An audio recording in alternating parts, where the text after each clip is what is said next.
Bonjour à tous, j'espère que vous allez bien et bienvenue dans ce Coach Talk. Aldric, comment vas-tu? Salut Chris, écoute, très bien, de retour aux affaires, un petit peu de repos et on prépare déjà de gros contenus pour la semaine prochaine, donc tout va bien. Ouais, comme je te disais, tu m'as l'air d'être plus réveillé que sur les dernières semaines et ça fait ultra plaisir à voir. Donc aujourd'hui, évidemment, on va analyser la revanche entre Grasso et Shevchenko en guise de Coach Talk plutôt qu'en guise de game plan parce que ça nous intéresse énormément vis-à-vis de Manon. Donc je trouvais ça plus judicieux de le faire entre nous. Manon, a priori, devrait affronter la vainqueur pour aller chercher la ceinture. On a vu que tu as posté hier le fait que Manon était quand même passé devant Erin Blanchfield, ce qui est plutôt de bon augure, on va dire. Donc là, on va attendre la confirmation pour qu'elle puisse aller chercher l'or. Et en parlant d'or, cet épisode est enregistré en partenariat avec Golden CBD. Et tu m'as dit que tu n'avais pas encore reçu ton colis. Non, pas encore, mais j'ai hâte parce qu'en plus, pour le repos spirituel et psychique dont j'ai besoin en ce moment avant d'attaquer une grosse fin de saison, je pense que ça peut me faire du bien. Ouais, alors on va être transparent avec tout le monde. Le process chez Fight Minds pour accepter des partenariats, c'est que quand je reçois une demande, je l'envoie à la conversation avec toutes les personnes présentes et vous me dites si vous êtes d'accord d'être, enfin que votre image soit associée à ce type de marque ou pas. Et j'avais bien aimé ta réponse qui mettait en avant le fait que ben, le CBD aujourd'hui était quelque chose de bien vu et même d'utilisé par beaucoup de combattants. Et moi, j'étais aussi convaincu parce que j'avais déjà utilisé ça par le passé, plus pour le côté anxiété et surtout sommeil. Donc ici, je vais te montrer ce que tu vas recevoir. Tu vas recevoir une boîte comme ça, ce qui est nickel parce que tout est bien rangé et tu vas recevoir plein de produits différents.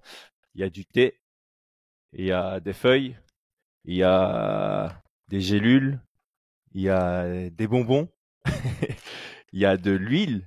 Il y a vraiment de tout, donc c'est cool parce que voilà, si t'aimes pas le thé, bah t'as une autre option, tu peux fumer. Si t'aimes pas fumer et que t'aimes pas le thé, tu peux prendre des bonbons. Si t'aimes pas le sucré, tu peux prendre des puffs. Il y a vraiment pas mal d'options. Donc voilà, ce que moi j'avais bien aimé avec eux et c'est aussi pour ça qu'on avait accepté, c'est ils ont pas une approche. On vous envoie des produits, on vous paye et vous dites ce qu'on veut que vous ce que vous disiez. Euh, ils ont ils ont dit on vous envoie les produits, vous testez et si vous aimez bien, ben, vous les présentez à votre communauté. Donc là, moi je vais déjà les tester ce soir. Toi tu vas les tester. Je pense que tu reçois ton colis aujourd'hui et on vous fera un retour la semaine prochaine. Mais donc voilà, c'est produit en Suisse. C'est une équipe de passionnés qui a lancé la boîte. Donc c'est pas un business qui a été lancé pour faire un business. C'est vraiment des passionnés qui se sont dit bah on aime bien ça, on va lancer un business autour de ce qu'on aime. Et c'est vraiment des détails que nous on apprécie chez Find Minds. Donc on est content de pouvoir potentiellement se mettre en partenariat avec eux. On en parlera la semaine prochaine. Bon, revenons-en à nos moutons, ou plutôt nos brebis. C'est ça, un mouton Flyweight, féminin, c'est brebis. Flyweight. Grasso contre Shevchenko, le rematch. Quand il y a un rematch immédiat, moi j'aime bien parler directement du premier combat. Je pense que c'est là-dessus qu'on va baser peut-être 90% de notre analyse. Donc comment est-ce que toi tu décrirais leur premier combat? alors hyper intéressant, mais vraiment d'un point de vue tactique, c'est un des combats les plus aboutis, vraiment pour moi de l'année. Je vais détailler pourquoi rapidement. Il y a beaucoup de choses qu'on ne sait pas et de surprises sur ce deuxième combat et j'explique pourquoi maintenant. Déjà, Grasso a fait quelque chose qu'elle n'avait jamais fait auparavant. Elle a switché de garde sur ce combat. Elle a beaucoup plus évolué en gauchère qu'en droitière, ce qui lui a valu un plus au niveau boxe, mais un moins au niveau défense de takedown. C'était une passoire. C'est-à-dire que tu sens quand tu switches de garde qu'il y a des aptitudes que tu as et que tu n'as pas. D'un point de vue Mhm. boxe anglaise, ça a augmenté très largement ses capacités et ça a fait que Valentina n'a pas pu lire. Donc les interrogations, elles sont déjà les suivantes. Est-ce que Valentina s'est adaptée à ce style left-handed et est-ce que Grasso a pu dans l'intervalle, parce que attention, il s'est passé 6 mois quand même. Hein. En 6 mois, on peut quand même réaliser certains progrès, notamment sur des choses nouvelles. Donc, Mhm. quelle est la gestion de la lutte et de la défense de takedown en gauchère de Grasso? Est-ce que Valentina s'est adaptée sur cette posture? Donc ça, c'est la première interrogation qui m'intéresse énormément et qui, d'un point de vue technico-tactique, était un des gros changements et quelque chose de nouveau qu'elle avait pu mettre en place en peu de temps, Grasso, sur ce combat. Deuxième interrogation, eh ben, Valentina, elle avait un désavantage de gabarit même si Grasso est une ancienne strawweight qui monte, elle était nettement plus costaud, euh, un petit peu plus grande, un petit peu plus volumineuse, et ça s'est vu, j'ai trouvé, sur certaines actions de clinch, même si Phase, ouais. effectivement en lutte pure, c'est Valentina qui a dominé avec des timings excellents sur ses takedowns, ses double legs, mais qui s'explique, je pense, par la posture gauchère de Grasso. Tu vois qu'elle était vraiment aux fraises, même si la défense de takedown de Grasso n'est pas ouf, et elle a été souvent amenée au sol pendant ses combats au UFC, que ce soit en strawweight ou en flyweight. Tu sentais quand même que ça manquait d'adaptabilité et que c'est des choses qui ont été travaillées fraîchement. Et dernière chose, pour moi en tout cas, voilà, est-ce que le jeu de kick de Valentina va être rétabli? Parce qu'on voit qu'elle était prise au dépourvu sur cette posture gauchère, qu'elle a beaucoup moins kické qu'à l'habitude. Donc voilà, il y a de l'adaptabilité qui va être mise en place sur ces 6 mois. Il y aura moins de surprises. Elles ont le temps de s'adapter à ces changements. Et j'ai hâte de voir ce que ça va donner. Tu as fait un résumé qui est plus que parfait, je dirais. J'aime beaucoup toutes les notions que tu as apportées à ces petites façons d'expliquer le premier combat. J'aime beaucoup le fait que tu précises qu'il y a 6 mois entre les deux. C'est un long temps pour pouvoir s'adapter au profil que tu viens de combattre et face auquel tu as combattu pendant quasi 20 minutes. Donc il y a beaucoup d'informations que l'une comme l'autre a pu récupérer. Effectivement, il y a eu un effet de surprise dans le fait que Grasso soit venu pour faire plus de 50% gauchère, je dirais. Je trouve qu'elle a eu du succès dans les deux gardes, au même titre que Valentina a eu du succès dans les deux gardes. Et je trouve aussi que les deux ont de nouvelles armes à implémenter dans les deux dynamiques pour le prochain combat. Ça, on va en parler plus tard dans le podcast sur la partie des game plan. Alors ici, tu me fais penser à quelque chose que je vais faire maintenant parce que on aime bien le faire aussi dans le podcast, c'est rafraîchir un peu la mémoire de tout le monde par rapport à qui est Valentina, qui est Grasso. Donc Valentina, 23 victoires, 4 défaites. Sur ces 23 victoires, on en a 8 par KO, 7 par soumission, 8 à la décision. Ça fait vraiment le palmarès de l'athlète ultra complète. Et alors, ce que j'aime bien faire, c'est regarder les 5-6 derniers combats. Et en fait, j'ai pas l'impression qu'elle ait rencontré beaucoup de gauchères dans sa carrière. Elle est très forte en garde ouverte, notamment parce qu'elle a affronté beaucoup de droitières, en fait. Quand on regarde ses 5 derniers combats, c'était décision unanime remportée contre Jennifer Maia en perdant le premier round, si je dis pas de bêtises. Deuxième. Deuxième, ouais, c'était avec la lutte. Hein. Puis elle gagne masterclass contre Jessica Andrade. Puis elle gagne par ground and pound dans la 4e reprise contre Lauren Murphy. Puis elle a sa décision partagée contre Taylor Santos. Et puis elle a sa défaite ici contre Alexa Grasso. Donc sur cette liste, si je dis pas de bêtises, il n'y a pas de gauchère. Non. Voilà, ça en dit long. Et du coup, Alexa Grasso de son côté, 16 victoires, 3 défaites en professionnel. Sur les 16 victoires, 4 par KO, 2 par soumission et 10 à la décision. Ces 5 derniers combats, je vais enlever les annulés sur Tapology. Contre Ji Kim, décision unanime. Contre Macy Barber, décision unanime. Soumission contre Joanne Wood, anciennement connue sur Calderwood.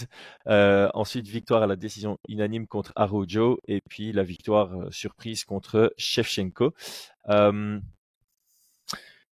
Ouais, donc c'était bien vu de la part du camp de Grasso de venir un peu tester ce que valait Valentina en garde fermée, gauchère contre gauchère.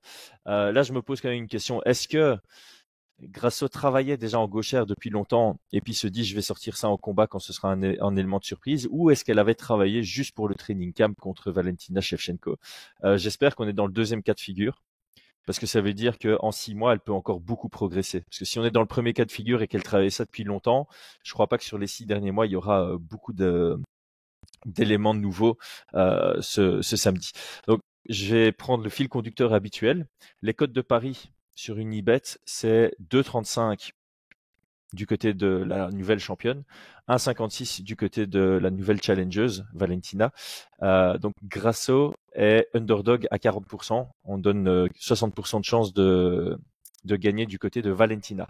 Dans le premier combat, Valentina était à 1,18. On lui donnait donc plus de 80% de chance de gagner. Donc forcément, avec le résultat, ça s'est rapproché. Où est-ce que toi, tu te situes pour ce rematch? Est-ce que tu vois toujours Valentina comme favorite? Si oui, à quel point? Tu trouves justement que Grasso a suffisamment prouvé et devrait être favorite dans cette revanche? 55-45 Valentina. Euh, Mm. pourquoi Pourquoi Je pense que ça va être beaucoup plus serré qu'il n'y paraît. Et j'ai l'impression en tout cas que Valentina a un petit peu, est revenue un petit peu à des basiques au niveau de son camp. Je sais qu'elle a refréquenté le Tiger Muay Thai et je pense elle a pris ce combat très sérieusement. Euh, Cela étant, et c'est vraiment pas le coach de Manon, c'est l'analyste hein, qui s'exprime et le copain de Chris qui s'exprime sur ce podcast, il n'y a rien à voir avec Manon. Je pense que Valentina, elle a quand même des trous dans son jeu qui sont importants, notamment sur le cage control, où, je vais reprendre une expression de Christophe Midou, elle met vraiment pas les mains où il faut. Et je pense que sur la boxe, elle a un seul avantage, c'est son jab. Sur le jab, elle est plus forte que Grasso. Sur les enchaînements et les déplacements, elle est en dessous. Malgré tout, je pense qu'elle va adapter son jeu correctement, qu'elle va beaucoup plus s'emmerder avec ses kicks, Grasso, et qu'elle va continuer à travailler sa lutte. Pourquoi je mets pas une cote plus importante? Parce que voilà, je reviens dessus. Euh, je veux voir. Je pense qu'elle nous avait fait euh, pas une dépression, mais tu sens que ça descendait ses performances et à partir du troisième round, elle a la bouche ouverte. Alors que je suis persuadé que c'est une athlète très complète et que ce genre de choses, on les verra pas samedi soir. Euh, Parce que tu le vois très bien que Grasso elle respire encore avec le nez, on est bien en pulse, et que malgré tout sur un rythme qui est pas fou, hein, on est très très en dessous du rythme Namajunas Fioro hein, sur ce combat, et malgré tout tu sens que Valentina elle est un peu débordée en termes de cardio. Donc je pense que la préparation avait été mauvaise, bâclée, ou alors pleine de blessures, hein, ça on peut pas savoir. Et je pense que là très clairement elle va arriver mieux préparée parce qu'elle est piquée dans son orgueil malgré tout les failles qu'elle a dans son jeu et je pense que le coin Grasso c'est fort d'un point de vue même si on l'a vu ça marche pas avec tout le monde sur la ceinture des 61 c'est pas passé pour sa teammate c'est des game plans qui sont risqués à chaque fois qu'il propose mais malgré tout je vois quand même ouais un 55-45 Valentina parce que Grasso aussi il y a quand même pas mal de trous dans son jeu et pareil tu vois le run qu'elle a construit à mon avis va pas être suffisant euh, puisque les adversaires qu'elle a eu, à part Valentina, tu vois que le run est creux quand même. Elle a pris que des filles du top 10 et pas de filles du top 5 et il va manquer, je pense, un poil d'expérience samedi soir pour que ça passe. Je sers à rien dans ce podcast. En fait, tu dis tout ce que j'ai déjà noté. C'est assez hallucinant. Moi, ce que j'avais prévu de faire maintenant, c'est vraiment une petite analyse round par round de ce qui Ouais, s'est passé. Et c'est bien parce qu'en fait, ça va euh, un peu redire ce que tu as déjà dit, mais d'une autre manière. Donc, pour moi, le premier round est très serré. oui, Les trois juges le donnent à Grasso. Mais il y a un truc toujours avec les commentaires, hein, c'est quand tu regardes avec les commentaires, t'es vite influencé. Et là, notamment, à chaque fois que Grasso fait quelque chose, les commentaires gueulent. Et quand il y a un middle kick qui claque de ouf et qui résonne dans toute l'arène, les commentaires disent rien. Quand tu regardes sans le son, il est pas facile à scorer ce round. T'as vraiment l'action où Grasso rentre sur le 1-2 et t'as vraiment le 2 qui vient toucher la pointe du menton. C'est ça qui fait la différence. c'est ça. Mais pour peu qu'un juge ne le voit pas très bien, tu donnes le round à Valentina parce que ce sont ses kicks qui étaient les plus percutants jusqu'à ce moment-là. Donc pour moi, c'est un premier round qui est très serré, mais les trois juges le donnent à Grasso et j'ai pas à contredire les trois juges là-dessus. Je voulais juste notifier que c'était vrai, ça, le combat commençait de manière très très équilibrée et reflétait pas du tout le statut de favori que Valentina avait avant le combat. Dans le deuxième round, on a une Valentina qui s'installe. Excellent timing sur ses takedowns. Ça paraît ultra facile pour elle d'amener Grasso au sol. Elle va chercher le crucifix. Très belle défense du Oui, crucifix, qui est une des spéciales hein, de Valentina. Grasso s'était bien préparé à ça et je trouve que ça c'est quelque chose qu'il faut notifier. C'est le jeu en grappling de Grasso était plutôt au point, bien réactif, bien technique. Euh, Comme tu l'as souligné, on a une c'était marrant, mais quand tu les regardais pendant le stare down, moi, de prime abord, je pensais que Grasso était plus petite que Valentina. Et quand tu les vois, c'est la même taille. Par contre, physiquement, j'ai quand même l'impression que Valentina a une plus grosse maturité. Elle est en isométrie, en tout cas pour tout ce qui est lutte, elle est plus forte. Et Grasso a bien jouer avec sa technique pour ne pas subir la force physique de Valentina au sol. Dans le troisième round, je trouve que Valentina confirme, notamment avec un excellent jab dans les deux gardes, oui, enfin peu importe que Grasso soit en gauchère ou en droitière, Valentina, elle Son installe jab est son jab. exceptionnel. Exceptionnel, vraiment exceptionnel. Encore une fois, le timing sur ces 2 takedowns dans le round, c'est parfait. Mais il y a quelques beaux moments pour Grasso quand elle vient combiner en anglaise. Elle vient bien connecter. Et là, on commence déjà à sentir une Valentina qui fatigue. Bouche ouverte, Ce qui exactement. fait que dans le 4e round, on a une Valentina qui est dans l'économie. Une économie très efficace, très très efficace, jusqu'au moment où elle perd complètement sa lucidité. Plus tôt dans le 4e round, elle envoie un spinning au ralenti. Et là, quand tu revois le combat, tu te dis, mais pourquoi elle va en renvoyer un deuxième? Parce que tu sens clairement qu'il Elle est pas lucide, manque hein. de Elle vitesse. est pas lucide au Elle n'est pas 4e. lucide. Et sous pression, alors que Grasso se déplace de son côté ouvert, elle va envoyer un spinning. C'est typiquement 3 éléments qui, normalement, quand tu es champion à l'UFC, te font dire, je vais pas envoyer un spinning maintenant. Je suis fatigué, j'envoie plus de spinning. Surtout pas, enfin, spinning back fist éventuellement, mais pas avec ton kick. Je suis sous pression, seulement si je suis sûr à 100%. Mon adversaire se déplace de mon côté ouvert, t'envoies pas un spinning à ce moment-là. Tu l'envoies soit quand il est figé, soit quand il se déplace vers le côté fermé. Et puis, ça, c'est plutôt toi qui vas me dire parce que c'est toi la ceinture noire ici. J'ai trouvé sa défense d'étranglement arrière exécrable. Que des Ben, mauvais choix. il y a, Elle s'écrase directement sur les genoux. Elle essaye de lever le bras alors que sa tête était contre le sol. Donc quand bien même tu lèves le bras, il y a le sol qui gêne. Donc les choix de sa défense étaient très mauvais. Je ne sais pas ce que toi tu peux dire là-dessus. il y a une prise de dos qui est exceptionnelle à la volée. Oui. La prise de dos de Grasso est magnifique. Ça, c'est un fait, faut lui accorder. Après, la défense, elle est catastrophique. Je suis d'accord. Parce que tous les éléments, quelle que soit l'école de jiu-jitsu, tu t'intéresses au jiu-jitsu brésilien, la lutte livrée, au grappling pur, il y a des basiques là-dessus qui sont les suivants. Ne pas supporter le poids de l'adversaire, travailler sur un côté pour pouvoir recomposer et pousser sur la hanche. Et éventuellement, si tu vas un peu plus loin dans le process, c'est anticiper le passage pour repasser en top position pour recomposer un scramble sur une demi-garde. Et là, je m'égare un petit peu. On n'a pas besoin d'autant de complexité dans le schéma. Et en fait, rien n'est respecté là-dedans. C'est-à-dire qu'elle subit le poids de Grasso. Elle tourne du mauvais côté. La saisie de coude, le fait de pousser le coude vers le haut, c'est fait à demi-teinte et du coup, elle s'en dégage absolument pas. Et même la façon dont elle tape, tu sens que il y a plus. Je pense qu'il y a ce combat, il est synonyme d'une prépa bâclée. Et j'ai envie de te faire un parallèle très récent. Hein. Je pense qu'au bout d'un moment, ils sont usés, les mecs. C'est comme Adesanya, tu sens que la prépa, elle était pas ouf, là. Je te rejoins sur un point. Physiquement, Valentina est une athlète plus aboutie. Pourquoi je donne l'avantage de Gab à Grasso sur ce combat? Parce qu'elle a rien. Je vais être médisant, mais je pense qu'elle a rien foutu en prépa. Tu sentais, tu vois, elle était là sur un bateau qu'elle avait loué avec un ou deux sparring très jeunes qui étaient avec elle et tu sentais plus la balade rocambolesque entre amis que la prépa d'un fight pour la ceinture. Et là, le fait qu'elle soit revenue au Tiger, qu'elle soit repartie sur des basiques, qu'elle refasse le process complet d'une prépa avec le grappling, la lutte, les sparring, je pense qu'il y aura des automatismes tout autres. Mais là, tu sentais trop. Il y a des trucs. C'est pour ça que quand on parlait aussi de Santos Blankfield, tu peux pas t'entraîner chez toi ou tu peux pas t'entraîner sur un bateau. Il manque trop de data à la fin. On sait que Santos s'entraîne chez elle maintenant et tu sens sur certaines positions contre Blankfield qu'il manque de travail, que ça manque de drill et de sparring. Et ben là, c'est exactement copier-coller pour Valentina.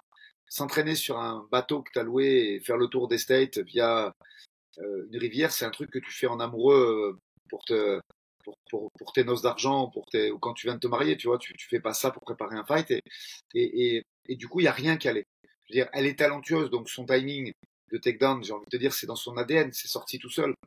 Mais la fatigue très précoce dans le combat, les très mauvais choix, les mauvais déplacements et la gestion de ses crochets qui, ok, il y a une très belle prise de dos, mais tu vois, Grasso qui défend le dos également, je crois, à la fin du premier, et là c'est organisé, c'est lucide, ça défend. Là, il y a rien. Il y a rien du tout. L'urgence est de mise. Son coin lui donne même pas le temps alors qu'on est à 30 secondes de la fin, hein, au moment où il y a l'étranglement. Donc tu sens qu'ils sont débordés, qu'ils n'ont jamais été sous pression comme ça. Et tu sens surtout qu'il y a une préparation qui a été complètement bâclée. Alors, comme tu dis, il y a un parallélisme à faire entre ce combat-ci et le combat qu'on vient de voir entre Adesanya et Strickland. et j'aime bien préciser ça. Donc, on a cette impression, parce qu'on peut jamais confirmer ça à 100% évidemment, mais on a cette impression qu'il n'y a pas eu une super bonne préparation du côté du champion. Mais pour moi, ça n'enlève rien au crédit qu'on doit Bien donner au sûr, challenger, bien parce sûr.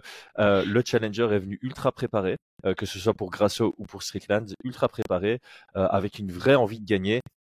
Et tout le respect va à eux. Cela n'empêche qu'on doit quand même souligner ce que nous on pense et ce que nous on voit.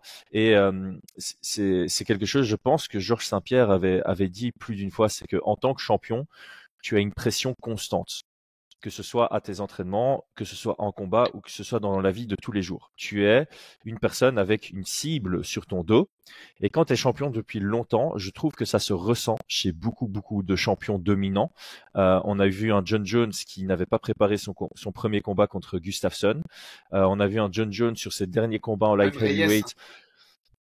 Voilà, exactement, où t'as l'impression qu'il en avait quasi marre. On a vu un Georges Saint-Pierre qui limite était soulagé quand il pensait qu'il avait perdu contre Johnny Hendricks, et finalement quand il a gagné, il a pris sa retraite, et il le disait ouvertement, c'est beaucoup de pression. Je pense que Kamaru Usman s'était exprimé là-dessus. D'ailleurs, on l'avait vu après sa défaite contre Leon Edwards. Le lendemain, on le voyait, alors qu'il prend un KO, le lendemain, on le voyait tout sourire sur des vidéos.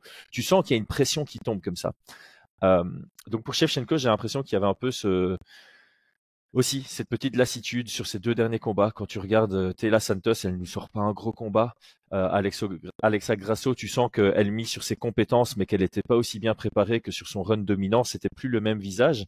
Et encore une fois, ça n'enlève rien aux performances de Taylor bien Santos sûr que et de non. Grasso Bien sûr que contre non. elle, mais c'est quelque chose qu'il faut être souligné. Et c'est pour ça que ce combat est un peu difficile à prédire. C'est parce que c'est vraiment cette question de est-ce que Shevchenko veut récupérer cette ceinture à tout prix. Et je vais Est-ce que en nuancer un la petit peu. perdant, vas-y. Est-ce que son corps est toujours capable d'encaisser une prépa parce que c'est une athlète qui combat depuis tellement d'années, que ce soit en Muay Thai, elle est partie combattre en Chine, elle a fait cette fille a fait le tour du monde. Et est-ce que son corps est toujours capable d'encaisser des prépas lourdes? C'est une question importante parce que c'est une athlète qui, tu sais, j'aime bien ce que fait Fight Matrix quand il donne un fight âge aux Ouais, athlètes en fonction de. Alors c'est complètement aléatoire, mais j'ai même pas regardé le fightage qu'il lui donne sur Matrix, mais si on devait lui en donner un, elle a 45 balais elle en combat parce qu'elle combat depuis tellement longtemps et dans tellement de disciplines différentes, tu vois. Et effectivement, il y a ce. Est-ce que c'est euh, l'usure mentale et psychique d'un champion, ou est-ce que tout simplement son corps ne lui permet plus de pousser les prépas? On peut pas savoir tout ça, tu vois. On peut pas savoir. Il y a que les gens qui sont dans le cercle très fermé. Toi, tu en fais partie de ce cercle pour Manon, mais nous, on fait pas partie du cercle pour Valentina ou pour Israël. Donc, qui peut savoir si c'est une limite psychique, usure, ou si c'est une limite physique due à de grosses blessures qui empêchent de pousser la prépa au point nécessaire pour être prêt à l'instant T. c'est exactement ça. On en parle souvent avec Brian. Il y a l'âge et il y a le kilométrage qu'il faut prendre en considération. Et pour Shevchenko, qui avait déjà une carrière avant de se lancer en MMA, et là pour rappeler son palmarès, elle est à 23 victoires pour 4 défaites en MMA, dont la plupart des combats à l'UFC. 12 victoires pour 3 défaites à l'UFC. Euh, Quasi tous ces combats, donc ces 15 combats UFC, c'est au top niveau. Donc ça signifie des combats durs, mais ça signifie aussi des préparations intenses. Euh, Tu as totalement raison, c'est quelque chose sur lequel on peut aussi spéculer. Peut-être que c'est la fin des deux côtés. Ça peut même être psychique, mental et physique. Physique. Donc ça, on va très rapidement le savoir. Alors que Grasso, de son côté, elle me paraît un peu plus Bien verte, on va sûr, dire. bien sûr. Elle a l'air d'être très fraîche dans son attitude, dans ses préparations. Et je pense qu'elle a encore quelques années devant elle. Déjà, elle est plus jeune. Grasso, elle a quel Oui, âge? elle a 29 ou 30 ans, Grasso. 30 ans. Donc ouais, elle est plus jeune et son kilométrage est moins élevé. Bien sûr. Et évidemment, ses préparations à haut niveau sont moindres également. C'était son premier combat en 5 rounds et prévu en 5 rounds, me semble-t-il. Donc ça en dit long. Alors maintenant, on va passer sur la partie game plan. Ouais, Si t'es chaud de partir ouais. sur cette partie-là. Euh, Commençons par la challengeuse. Je pense que c'est du côté de. euh, alors, attends, je vais revenir là-dessus parce que tu vois, j'avais décrit round par round. Ce qui se passe, c'est que si ça allait dans le cinquième round, ça aurait été 2-2. pas 3-1, ça aurait été 2-2 parce que si Shevchenko défend l'étranglement et que ça arrive jusqu'au bout, c'est quand même Grasso qui prend le 4e round et donc on sera à 2-2 avec clairement une Valentina qui fatigue et qui perd, enfin et qui mentalement doit retourner la tendance. Donc ça c'est quelque chose que les gens ont tendance à oublier. On a tendance à dire non, mais les gens ils pensent que c'est un comme upset. Adesanya contre Pereira, tu vois. C'est ça, c'est pas un les gens upset. ont tendance à Elle dire était en train de perdre. Je suis d'accord avec toi. Elle était en train de perdre et elle était fatiguée. Donc c'était une décision logique qui s'est écourtée avec une grosse bêtise de sa part, mais elle était en train de perdre clairement. Ouais, c'est ça. C'est vraiment. C'est vraiment pas comparable à Adesanya Pereira où Adesanya était en phase d'aller vers une victoire à la décision. Ici, dans le 5e round, tout était ouvert. Si ça allait à la décision et que Grasso prenait le 5, c'est elle qui devenait championne sur une décision et personne n'aurait dit quoi que ce soit par rapport à non, c'est un upset, c'est sur un moment, enfin voilà. Donc je trouve ça intéressant. Donc on va peut-être commencer par le game plan de Shevchenko. Donc je vais dire un point, tu vas dire un point, je vais dire un point. On va faire ça, c'est la première fois. Donc moi, le premier truc que j'ai noté, ça viendra sans surprise et je prends la voie de la facilité, c'est jab, jab, jab, jab. Continuer à bosser sur son jab parce qu'il a été excellentissime dans ce combat et je pense qu'elle doit miser là-dessus parce qu'en fait, dès le moment où elle cherchait autre chose, tu l'as très bien dit. Tu as dit que Grasso, quand elle combinait, ça passait. Shevchenko, quand elle combinait, à part son jab, il n'y a rien qui passait. Elle envoyait son 1, 2, 3, son jab était passé, son 2 et son 3 ne passaient pas, par exemple. Donc, moi, j'ai aucun problème à voir une Shevchenko avoir 80% de ses frappes qui sont son jab parce qu'en plus, son jab était quand même percutant. Je pense qu'elle est capable de faire très, très mal avec le cumul de son jab. Donc, ça, c'est le premier point que j'ai noté pour elle. Point très important pour moi, jambe gauche. Il faut qu'elle retravaille sur sa jambe gauche, un peu comme ce qu'elle avait fait auparavant contre Jessica et dans d'autres combats. Il faut qu'elle la travaille en front kick et il faut qu'elle la travaille en coup de pied latéral, que ce soit middle, que ce soit calf ou que ce soit high kick. Bien évidemment, elle sait faire parfaitement les trois. Et remettre du front kick dans la dimension parce que Grasso, elle a quand même un stance très boxe anglaise. Elle est énormément de face. Boxe anglaise à la mexicaine, je précise quand même parce qu'il y a beaucoup d'écoles. Et elle est quand même très souvent de face. Donc je pense que le front kick corps peut être une arme très déterminante là-dessus. Et ça va permettre et d'être efficace, et de scorer des points, et de faire des dégâts, et d'éviter le clinch aussi, puisque je pense qu'elle a l'avantage sur le timing de lutte, mais elle a le désavantage en clinch. C'est pas bon. Je vais te lancer la patate chaude, mais moi je pense que c'est pas bon, Valentina, en clinch de lutte et en cage control. C'est pas bon, il y a trop de retard, tu peux pas le rattraper comme ça. On l'a vu contre Maya, c'est là où elle s'était fait notamment qu'elle avait été mise en difficulté contre Taylor Santos aussi. Et ici, j'ai les stats au clinch contre Grasso. Bon, il n'y a pas eu beaucoup de moments au clinch, mais Valentina a touché 2 fois sur 7. Grasso a touché 8 fois sur 8. Donc, statistiquement, ça en dit long. Et c'est quelque chose que j'avais aussi noté. C'était ni dans le game plan de l'une ni de l'autre, mais je te rejoins totalement. Valentina, quand elle initiait les takedowns sur un bon timing, forcément, elle les obtenait. Mais il y a plusieurs moments dans le combat où Grasso a initié la lutte sans l'objectif de mettre au sol et ça lui a permis d'avoir du temps de contrôle. Et ça peut être très intéressant dans des rounds assez serrés où voilà, c'est un peu serré, il reste 30 secondes, tu shootes, tu veux pas amener au sol, boum, tu viens bloquer à la cage, t'envoies un peu de dirty boxing, ça te fait gagner les 30 dernières secondes avec un tout petit peu d'impact et ça peut faire ça peut mettre la balance de ton côté. Pour Grasso, je pense que ça peut être intéressant parce que ça lui permettrait de fatiguer Valentina, surtout si Grasso vient avec une maturité physique un peu plus développée, encore plus développée. Ça lui permettrait de davantage fatiguer Valentina parce qu'elle va devoir jouer là-dessus. Elle va devoir considérer, elle fatiguait plus que moi, donc je dois faire en sorte d'avoir des phases qui vont continuer à la fatiguer et que moi je sois plus fraîche qu'elle plus le combat avance. J'aime bien ce que tu as dit avec les kicks parce que moi c'était un des points. Moi j'avais mis plus de middle en ouvert. J'étais très très choqué du fait que quand Grasso était droitière, on n'a pas vu beaucoup de middle kicks. Quelques-uns dans le premier round et puis quasi plus. Et par contre, quand ça vient en garde fermée, c'est plutôt de travailler sur les calf kicks et les low kicks. Donc c'est travailler sur ces 2 niveaux-là. Et quand ça revient en ouvert, si elle a déjà fait passer quelques middle kicks, venir chercher comme Jessica Eye, venir chercher une fois plus haut. Alors, le prochain que j'avais noté,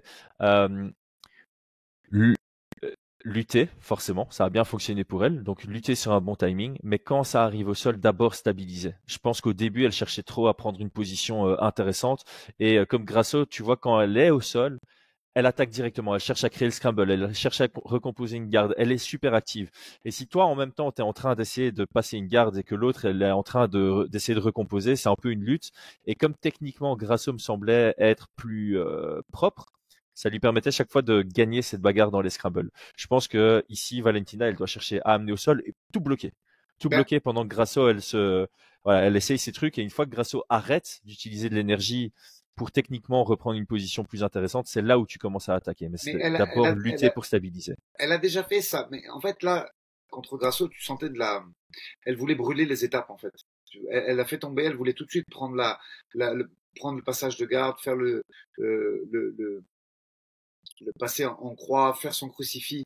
Et tu vois, le knee slide trop vite, à chaque fois, ça a donné des situations de scramble. Alors que si tu regardes les autres combats qu'elle a fait précédemment, je pense qu'il y avait un problème sur ce combat. Un problème soit d'énergie, soit une blessure, parce que tu sentais que c'était beaucoup trop pressé ce qu'elle faisait. Et alors que si tu vois le combat qu'elle fait contre Kathleen Choukadian, qui est très forte au sol également, elle prend le temps, elle fait tomber, coup de coude, elle ouvre, là ça scramble, elle passe la garde, et euh, je pense que ça se vaut au sol. C'est celle qui sera en top position qui va gagner. C'est-à-dire que je pense que si Valentina qui est sur le dos, elle sera dominée par Grasso, très nettement, parce que sur le dos, c'est pas fou. Par contre, je pense que si c'est Valentina qui fait tomber et que cette fois-ci, elle prend son temps, elle utilise ses armes qui sont les coups de coude, et c'est les coups qui ouvrent la garde et pas le grappling, elle dominera aussi Valentina au sol malgré le très bon niveau de Grasso. Et je pense que le niveau est pas très loin des deux, même si Grasso fait beaucoup plus de jiu-jitsu brésilien que Valentina. Valentina, elle est quand même passée, elle a passé pas mal de temps chez Renzo, fut un temps. Au Tiger, c'est pas mauvais non plus les sparring qui sont à disposition. Donc, Elle est ceinture noire de judo en plus, non? Il me ouais, semble. sambo, judo un peu. Mais je pense qu'au sol, la diff, elle est pas si grosse que ça, voire pas du tout. Par contre, il faut prendre son temps et plus faire du sol, un peu comme contre Shukregian et même Andrade Andrade, aussi, je pense. Andrade, Ouais. tout à fait, qui est pas ouf non plus au sol. Hein. C'est une black belt un peu, un peu valetoude, moi j'appelle ça, mais elle avait pris son temps et elle avait passé des frappes intéressantes et des contrôles sécures pour pouvoir exercer sa domination. Euh, ouais, je te rejoins à 100%. Et ce que tu dis, ça me fait penser à un truc, mais c'est vrai que peut-être qu'elle était dans la précipitation au sol parce qu'elle savait qu'elle a eu une mauvaise préparation. Du coup, elle savait qu'elle allait pas pouvoir tenir les Ça, 25 minutes et que du coup, elle cherchait un finish assez tôt dans le deuxième round. C'est pour ça elle a foncé vers la croix. C'était pas très loin, le crucifix. et c'est Elle l'a bâclé un peu, tu vois. obtenu C'est grâce, bâclé un voilà, peu. ouais. Ouais, c'était pas aussi violent que je sais plus contre Priscilla Cachoeira là, ça c'était d'une violence celui-là, mais elle avait pris son temps de prendre la C'est position, de ça. la sécuriser avant de venir Même envoyer contre ses Andrade, hein. frappes. Contre Andrade, c'est Et- d'une violence son crucifix, mais elle prend son temps, tu vois. Mhm. Là, c'est bâclé. C'est bâclé. C'est d'ailleurs pour ça qu'elle sort, hein. Parce que techniquement, c'est pas une dinguerie, c'est juste de la volonté dans sa tête. Grasso, elle a dit non, non, je taperai pas là-dessus. D'ailleurs, elle s'exprime dessus en conf de presse, mais tu sens que c'est bâclé de l'autre côté. Et tu sens que de l'autre côté, du côté de Grasso, elle savait elle risquait de se C'était retrouver dans cette confronté à ça. situation et Ouais, donc ouais. elle avait parce que tu sens quand même que elle le voit venir et qu'elle bouge anticipativement. Oui, Elle oui, se oui. fait avoir, mais elle sort directement parce qu'elle sait que si c'est à ce moment-là que tu as un petit coup de flemme, c'est C'est ton mort. combat il est fini. Est-ce que tu avais d'autres points? Parce que moi il me reste une technique en fait que j'avais bien aimé du côté de Valentina. Il y a plusieurs moments où elle envoie son jab, elle fait un step back, un recul du buste grâce au rat, son contre, et puis elle remise derrière, soit avec un jab, soit avec un cross. Ici, il y a une combinaison que moi j'aime beaucoup, que Valentina serait capable de faire, c'est envoyer ce jab, faire ce retrait, et puis envoyer son crochet avant, suivi du direct high kick.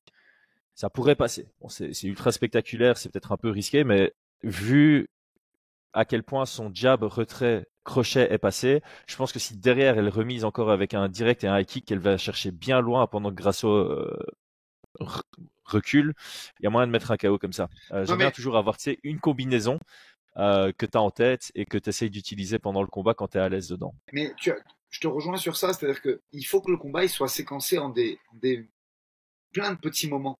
Il faut pas que ça brawl en continuité parce que c'est Grasso qui aura l'avantage là-dessus. Si ça brawl et si ça grind, c'est pour Grasso. Elle a l'habitude de faire ça, c'est son jeu. Je pense qu'elle est moins usée physiquement et elle a beaucoup plus l'habitude de ça et surtout elle a les armes.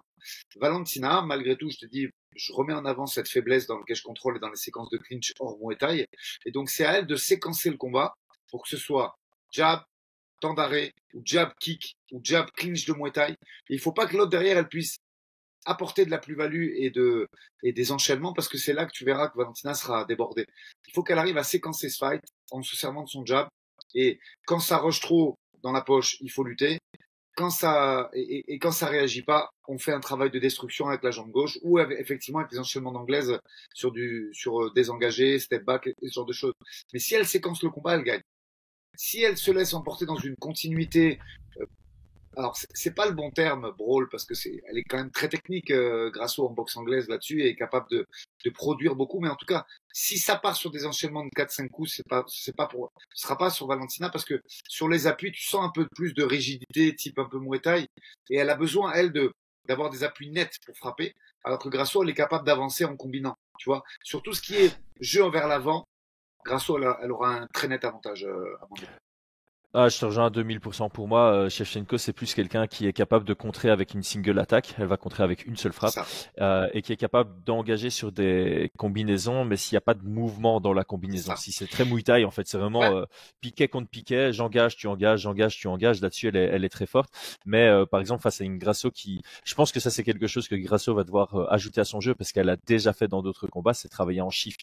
Elle a montré qu'elle savait combattre en gauchère et en droitière ici dans le dernier combat, mais elle a jamais vraiment envoyé une combinaison en shift et je pense que ça peut bien fonctionner face à euh, une Valentina qui essaie de travailler de manière millimétrée. Tu vois, elle est sur la pointe de ses pieds, elle est ultra réactive, prête à contrer, ça reste une contreuse et je pense qu'elle peut vraiment être surprise par quelqu'un qui envoie cette première frappe, elle veut faire un petit step back pour contrer, et en fait, il y a une deuxième frappe qui vient en marchant, et avant qu'elle ait son contre qui rentre, elle est déjà submergée par son adversaire. Alors moi, j'avais juste noté deux points à éviter.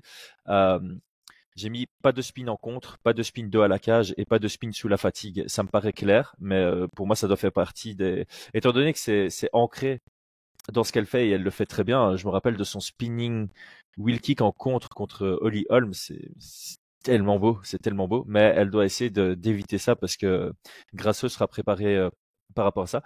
Et j'ai mis aussi éviter le check hook. Elle a ce réflexe du check hook et deux fois dans le combat, elle prend un direct qui rentre dans son crochet avant. Un peu comme Ousmane contre Jorge Masvidal. Et ça a failli l'éteindre dans le premier round. Oui, Donc oui. ce check hook en contre, je l'aime pas trop dans ce combat. Je préfère favoriser le slip jab, hein, donc esquiver, envoyer le jab à la place, ou bien step back et puis envoyer un contre avec le bras arrière par exemple. Et quand je dis slip jab, c'est euh, en garde fermée, ce serait un slip cross en Garde garde ouverte. ouverte. Donc ça, elle doit travailler. Donc voilà, moi j'ai fait le tour de ce que j'avais noté pour l'ancienne championne. Passons à Grasso et là je vais te laisser donner le premier point que toi tu as. Ouais, écoute, euh, travailler en avançant nos limites pour pouvoir soit enchaîner les frappes si ça recule derrière et si ça désengage, soit engager sur des fausses attaques. Alors quand je dis fausse attaque, je vois pas du tout. Je pense qu'elle a un très bon sprawl, Valentina, qu'elle est solide des hanches et je pense que Grasso n'est pas assez forte en lutte pour l'attaquer dans les jambes et faire du single leg ou du double leg. Par contre, avancer jusqu'au point de rupture pour initier le corps à corps et pousser contre la cage, c'est safe pour elle parce qu'effectivement Valentina sur la boxe en reculant c'est pas dingue. Comme tu l'as dit, son check hook c'est pas super au point et elle est beaucoup plus efficace quand elle est fixée et qu'elle frappe en contre. Donc moi je pense qu'elle doit travailler ses entrées, tourner, shifter énormément, feinter. Et quand elle est partie il faut qu'elle parte sur 3-4 coups à chaque fois, jusqu'au bout. C'est-à-dire que tu t'arrêtes pas, t'enchaînes tes frappes et tu vas initier le clinch, voir lequel je contrôle derrière parce que, pareil, ça, pas de contrôle poignet, pas de two on one, les mains à hauteur de la ceinture scapulaire. Donc ça défend pas ouf derrière. Et là, par contre, en 6 mois, c'est trop court pour gommer tous ces défauts. Parce que ce sont des défauts qui Mm. sont flagrants et récurrents et tu peux les gommer dans les premières minutes du combat, mais dès que le cœur va monter, c'est trop court pour initier ça. Le cage control, ça demande des années et des années et des années. Et ça, elle l'aura pas gommé en tout cas. Tu peux travailler sur des changements stylistiques, tu peux travailler sur du technico-tactique, mais tu peux pas refaire la gamme technique de quelqu'un en 6 mois. Ah, surtout quelqu'un d'aussi avancé dans sa carrière. C'est ça, c'est ça.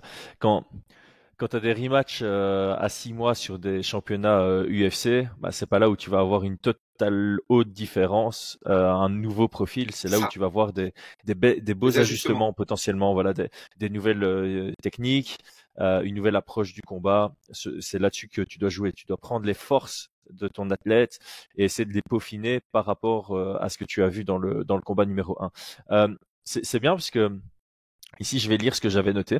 Donc, le premier point que j'avais noté, c'est pression. Donc, toi, tu l'as dit, hein, avancer. Je pense que Valentina acculée contre la cage, c'est pas la Valentina à l'ouvert. Par contre, il faut faire gaffe, effectivement, à pas se retrouver à se faire absorber par Valentina, comme elle a pu le faire contre C'est pour ça qu'il Jessica faut Eye. feinter. Donc, c'est ça. Et ça, c'est mon deuxième point. Feinter sur les step-in. Je pense que Valentina réagit beaucoup plus sur quelqu'un qui se rapproche de toi, enfin d'elle, que sur quelqu'un qui bouge son corps pour feinter. Et on a vu une Alexa Grasso qui faisait beaucoup de in-out dans ce combat. Je pense que feinter des grosses avancées pour ressortir directement et faire rater Valentina, ça peut bien fonctionner, ça va frustrer Valentina, ça va la faire frapper dans le vent. Et on sait très bien, face à quelqu'un qui contre beaucoup, si tu le fais contrer dans le vent 5, 6, 7 fois, à partir du moment où il va se dire bah, je vais arrêter de contrer. Et un contreur qui ne contre plus, bah, il n'y a plus vraiment d'efficacité. Troisième point que j'ai noté, ça rejoint aussi ce que tu as dit. Engager dur sur des vraies entrées. Donc là, elle va feinter sur des in and out. Et puis quand elle décide de rentrer, elle doit vraiment rentrer pour C'est ça. envoyer des frappes lourdes, maximiser le 1-2, parce que je pense que son 1-2 a très très bien fonctionné à l'intérieur du Tchèque. Et je pense que ça, typiquement, c'est instinctif. C'est quelque chose que c'est difficile de dire à un athlète, arrête d'envoyer ce Non, Tchèque non, si c'est un réflexe. Dire ça à Luc Rockhold, tu l'auras pas, tu vois, t'arriveras non, pas à mais lui enlever elle le ça. changera pas en 6 mois non plus, c'est pas possible. Voilà, exactement, exactement. Donc je pense qu'elle doit jouer là-dessus, elle doit vraiment faire des vraies entrées. Mais, et c'est là toute la difficulté, la complexité, c'est quand tu fais des vraies entrées, dures, où tu ancres tes pieds dans le sol, ou éventuellement tu shifts, forcément tu exposes tes hanches. Et là, Valentina pourrait capitaliser là-dessus. Donc en plus de tout ça, je trouve que Grasso doit rentrer avec un système anti-lutte, un peu comme Volkanovski contre Islam Makhachev. Montrer le genou, juste le feinter, envoyer des jabs au corps pour contrôler cette ligne vers le bas. Parce que dans ce combat, elle doit exposer ses hanches pour gagner, pour aller chercher des bonnes frappes en anglaise. Mais du coup, elle doit d'abord rendre Valentina attentiste sur la lutte en montrant des C'est armes ça. dangereuses sur l'axe des takedowns. Après, tu peux aussi te dire, bah, c'est sur synchrone, si je tombe, je la fatigue. Tu vois, ça peut, tu peux te dire, bah, ok, on va essayer de travailler sur le tunnel du lutteur et lui mettre des signaux, en tout cas pour la faire stresser. Mais te dire aussi, bah, on y va et on va l'user et on va essayer de la fatiguer et de faire la diff sur les championship rounds, tu vois. Euh, parce que en 6 mois, on peut travailler sur des réflexes, travailler sur des défenses en gauchère où elle était vraiment en panne de respiration. Mais tu peux aussi te dire, bah, ok, on y va. Et même si on tombe, on travaillera le scramble et le sweep et on va essayer de la fatiguer. C'est quelque chose que tu peux envisager dans ton game plan quand même. Attends, tu viens d'utiliser travailler sur le tunnel du lutteur, c'est ça Ouais, l'expression que tu viens de dire? ouais. Incroyable. Incroyable, j'adore. Parce que j'ai toujours du mal à exprimer ce système anti-lutte, tu vois. Je dis toujours envoyer des armes sur la trajectoire du lutteur et donc envoyer des signes, c'est ça que tu as dit, envoyer des signaux sur le tunnel du Ouais, lutteur. c'est ça. Ah, je kiffe, on va C'est, garder ça ad vitam mais tu sais, sur la chaîne. si tu veux venir travailler, il faut essayer de travailler sur un cercle qui serait la prolongation du nombril, tu vois, de ton adversaire. Et si tu mets des signaux là-dedans, ça réfléchit en face. Tu dis, oh putain, il y a des front kicks qui arrivent, il y a des uppercuts. Et ça peut quand même te dire, ah, c'est pas le bon moment. Et ça peut te faire perdre une précieuse seconde d'hésitation ou des centièmes de seconde pour permettre de mettre la hanche, de sprawler et de travailler sur les défenses de protocole, tu vois. Mais Mhm. malgré tout, je pense que ça va lutter quand même en face parce que ça fait partie du game plan. Euh, Elle doit. mais ça peut te faire permettre de mettre la main, de mettre ton two on one rapidement, parce que ça peut laisser penser à de l'hésitation derrière pour pas prendre justement cette percute, qui est jamais sortie Mhm. d'ailleurs. C'est un des seuls combats où elle a jamais essayé le percute, Alexa. C'est vrai, c'est vrai. Et elle devrait le sortir maintenant. C'est vraiment les armes anti-lutte. Et donc, j'avais comme dernier point trouvé des réponses au jab. Forcément, elle doit anticiper le fait que Valentina va venir avec euh, un maximum de jab qui sera C'est envoyé ça. et elle doit avoir des réponses à ça, plutôt technique, que ce soit en garde ouverte ou en garde fermée, parce que le jab de Valentina passait dans les Dans les deux deux gardes. gardes. Donc que Alexa vienne en gauchère ou en droitière ou qu'elle shift, elle doit avoir une réponse à ça. Et de temps en temps, même à très haut niveau, on voit que des trucs très simples peuvent suffire. Le slip jab de Peña contre Nunes, c'était choquant à voir de se dire que ce truc tout simple, tout basique, tout fondamental de boxe anglaise a permis à Peña de venir créer la surprise contre Amanda Nunes, quoi. Donc ici, je pense que Grasso, elle doit avoir, elle doit d'un côté venir avec des techniques précises pour quand elle est droitière et pour quand elle est gauchère face à Valentina qui, elle, ne va pas changer de garde. Je pense pas qu'elle va nous faire une Nunes contre Peña. Non, Justement, non. le, l'approche stratégique de Nunes contre Peña, c'était elle m'a tué avec son jab dans le premier combat. Je vais me mettre en gauchère pour nullifier les jabs dans le deuxième combat et c'est passé comme ça. Je pense pas que Valentina fera ça. Je pense que Valentina viendra en gauchère et donc c'est plutôt à Alexa Grassos de se dire ok, c'est moi qui vais décider si on est en garde ouverte ou en garde fermée. Je dois venir avec des techniques précises adaptées à la garde fermée et adaptées à la garde ouverte et aussi avec des techniques de contre par rapport à l'arme qui a le mieux fonctionné, les deux armes en fait qui ont le mieux fonctionné pour Valentina dans le premier combat, c'est-à-dire le jab et les takedowns sur des bons timings. Je pense que là on a élaboré une bonne base. Ouais. Mais tu sais, je pense que ce combat va se jouer essentiellement sur la data cardio. C'est celle qui craque en premier et on saura samedi soir si c'est fini pour Valentina ou pas. Je pense que si elle revient à son prime, j'anticipe un peu, mais est-ce que tu veux qu'on passe tout de suite aux Ouais, prédictions? ouais, vas-y, je t'en prie, t'es bien lancé là. Si Valentina revient à son prime, je pense que ça gagne par KO au quatrième ou au cinquième après une bonne usure et une bonne bagarre. Mais il y a beaucoup de si là-dedans parce que ça fait quand même pas mal de temps qu'on l'a pas vu à son prime. Euh, Ça fait également, elle n'a pas pu s'habituer à l'évolution de la KT. Alors je vais pas me montrer rabaissant, hein, mais si tu regardes son run en défense de ceinture, le niveau est bas. Euh, le niveau est bas par rapport à ce qui arrive aujourd'hui. Tu regardes des Santos, des Blankfield, euh, les petites braises qui arrivent, les petites Silva et tout. Il y a du renouveau dans la KT. Rose, qui moi, d'après moi, va faire beaucoup de dégâts en flyweight si elle y reste, parce que euh, c'est fort. Et je pense que ce qu'elle a eu avant, des Murphy, des High et tout, c'est pas significatif du niveau et c'était des runs plutôt tranquilles en défense et de ceinture. Et là, le niveau est haut. Donc, est-ce qu'elle est capable de revenir à son prime? Est-ce qu'elle est capable de faire un camp complet? Est-ce qu'elle va être capable de ressortir sa jambe gauche où il y a des blessures qui font que c'est moins évident pour elle de kicker? En tout cas, si elle revient bien, je pense qu'il y aura des difficultés de gestion pour Grasso, que ce soit la lutte et la jambe gauche de Valentina. Et moi, je la vois avec tous ces si pouvoir s'imposer dans ce combat euh, via une bonne domination, des contres affûtés et des frappes au sol en ground and pound dans la garde et par derrière en exerçant ses contrôles et ses passages de garde. Euh, je l'ai mis qu'à 55% parce que je pense que physiquement ça va être compliqué pour elle et que en fait je me refuse à penser que cette fille est flemmarde en fait. Elle n'a pas le mindset de ça, tu vois. Je veux pas penser que elle décline parce qu'elle s'entraîne moins ou je pense que c'est une gestion physique de fin de carrière plus qu'un déclin moral, tu vois. Quand tu regardes les countdowns qu'elle a fait, certaines interviews, elle a l'air d'avoir quand même cet esprit que j'appelle martial. Pour moi, c'est le genre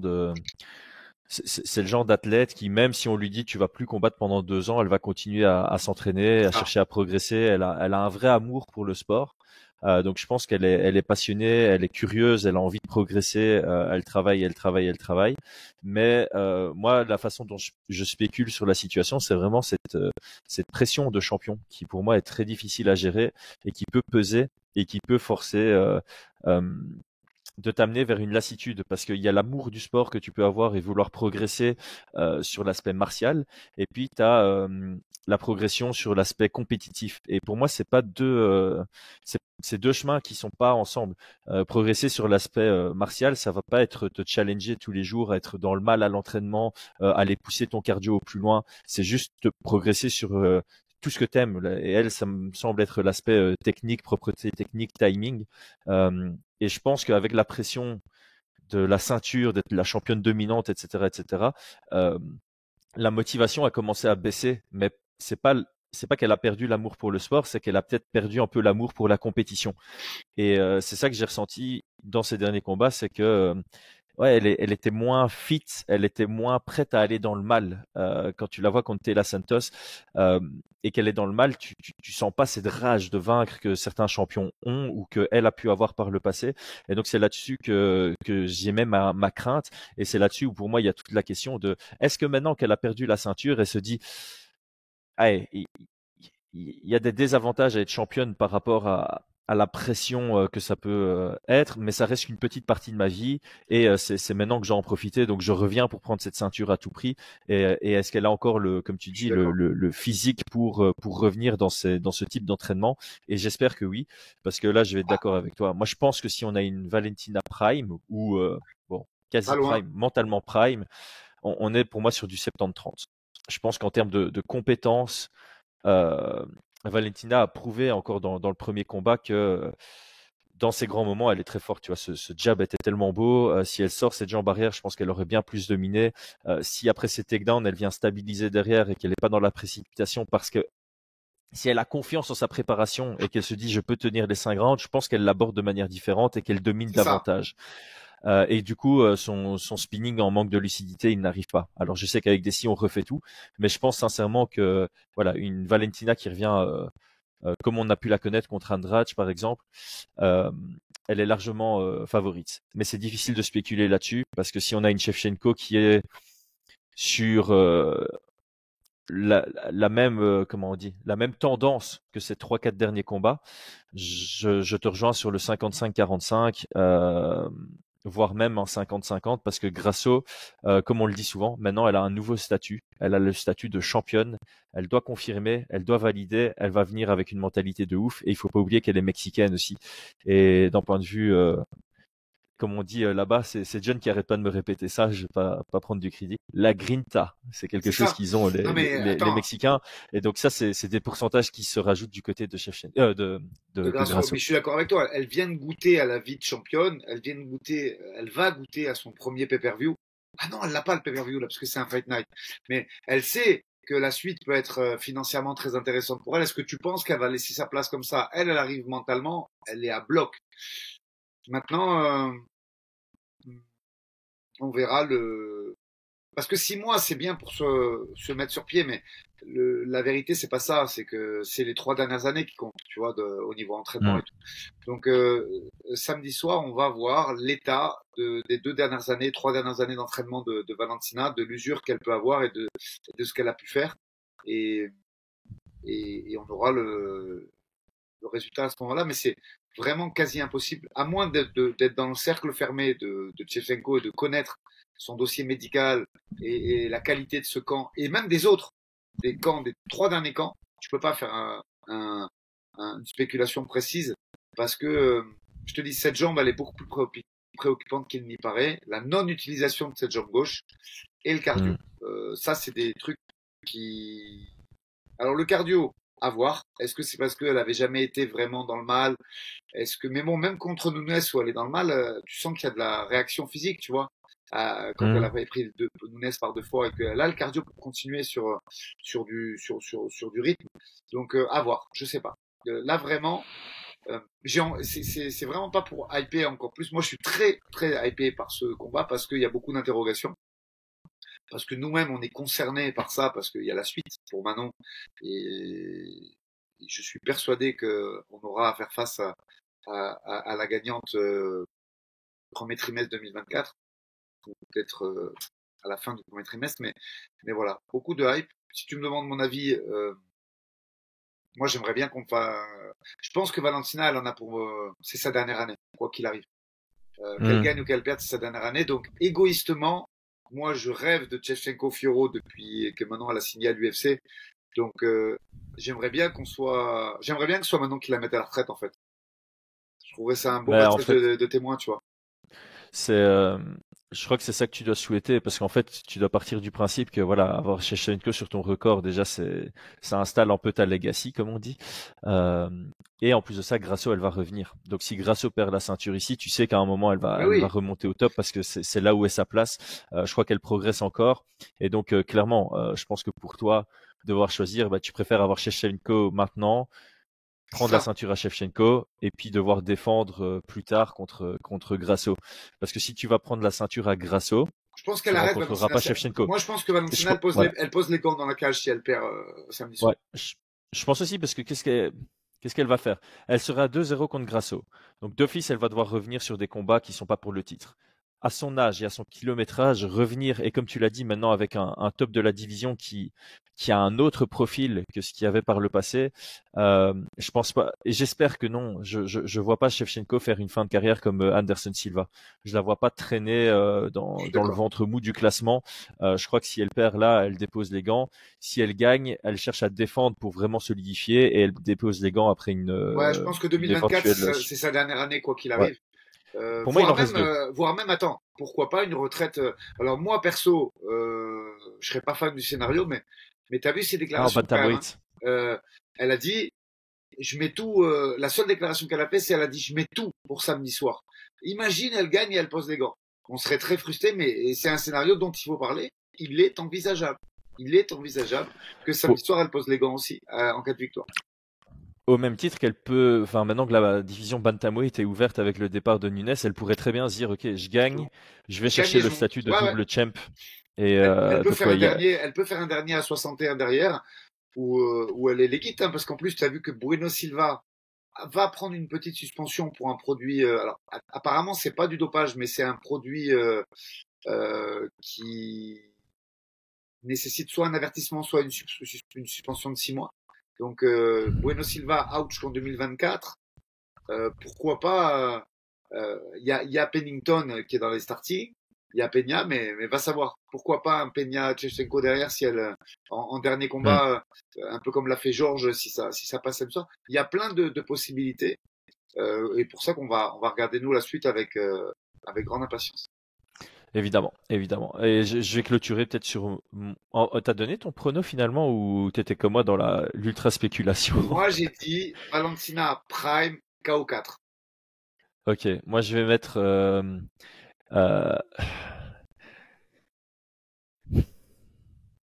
Je vais mettre Valentina à la décision. Je vais pas prendre de risque. Je pense que ça va être un combat serré. Je pense pas qu'on aura une Valentina prime, mais je pense qu'on aura une Valentina suffisamment bien préparée que pour aller prendre au moins 3 rounds contre Grasso, sans trop mettre sur le pied sur l'accélérateur dans la gestion de combat, plutôt dans l'attente du contre et en venant toucher avec son jab, en cherchant les amener au sol et en contrôlant au sol plutôt que chercher le finish à tout prix. Je pense que ça va être ça la manière dont elle va aborder. Et je pense que, comme tu l'as dit à un moment dans le podcast, je trouvais ça très intéressant. Grasso, euh, elle est encore jeune dans les grands combats. Elle n'a pas pris de top 5 dans son ascension vers le titre. Elle a une victoire contre la championne. C'est une très bonne expérience pour elle, mais c'est pas non plus une expérience étendue. Je serais absolument pas surpris de l'avoir gagnée avec tu sais, un regard de tueuse quand elle rentre dans la cage et une vraie volonté. Mais voilà, comme on dit, les prédictions, c'est noir ou blanc. Je pense qu'on a été assez dans la nuance dans le podcast pour ne pas être surpris d'une victoire de l'une comme de l'autre. Ça pourrait être un finish au premier round d'un côté comme de l'autre aussi. Pour moi, il y a aucun scénario qui pourrait me surprendre. Je Non, peux je suis voir d'accord. Valentina soumettre Grasso, je peux voir Valentina finaliser debout Grasso, je peux voir l'inverse, je peux voir ce direct à la pointe du menton qui finalise Shevchenko, je peux voir une Grasso de nouveau soumettre et je peux voir les deux gagner à la Bah, décision. Donc pour, ce combat est pour, ultra ouvert et c'est pour ça qui m'intéresse aussi. S'il y a des gens qui nous écoutent pour les paris, vous aurez bien compris, pas touche. Pas touche. Ouais.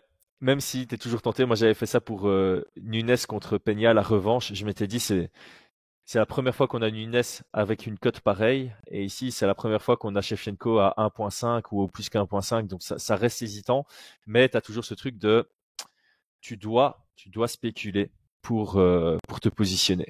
Ceux qui veulent parier, ils avaient qu'à parier sur Manon à 2. Les autres, attendez. C'est vrai que quand c'est sorti à deux, ça c'était très intéressant. Aldric, un tout grand merci. On va peut-être clôturer en disant qu'il y a eu des grosses annonces pour tes gars. Ouais, Et ça fera le sujet de notre prochain Coach Talk. semaine prochaine, on va parler d'Ares, on va parler de l'Octagone, on va parler de l'AEF, parce que je pense qu'il y a pas mal de trucs à dire là-dessus. Et on rentrera dans le détail sur les échéances et sur les ceintures. Et je donnerai mon impression. Vous me verrez peut-être reposer, déstressé, je sais pas, parce que je pense que malgré tout, j'ai encore pas mal de travail, notamment après le combat de Tchenko et Grasso. Je vais pousser et essayer de monter pour essayer de vite avoir ce qu'on veut. Et nous, on veut de l'or et des ceintures. Et c'est ça qu'on veut pour le club et pour Manon et pour Axel et pour Virgile. Donc on détaille ça la semaine prochaine. Et bien sûr, dès que j'ai du jus sur l'évolution de Manon à l'UFC, son prochain combat, ce sera en prime dans le coach talk. Et donc on fera peut-être un coach talk un autre jour que le mercredi, si c'est le cas. Donc un tout grand merci à toi Aldric, c'était vraiment génial cet échange. J'ai appris beaucoup de choses comme d'habitude. J'ai pris mon pied à échanger avec toi comme d'habitude. Merci à tout le monde qui nous suit encore après 1 heure de podcast ensemble. Votre support et la force que vous nous donnez, ça nous fait énormément plaisir. Et puis on va pas se mentir. YouTube, ça nous permet pas de vraiment bien vivre. Donc, un tout grand merci à Golden CBD de supporter la chaîne et on a très hâte de pouvoir goûter les produits et en débriefer la semaine prochaine. Bonne journée tout le monde. À bientôt.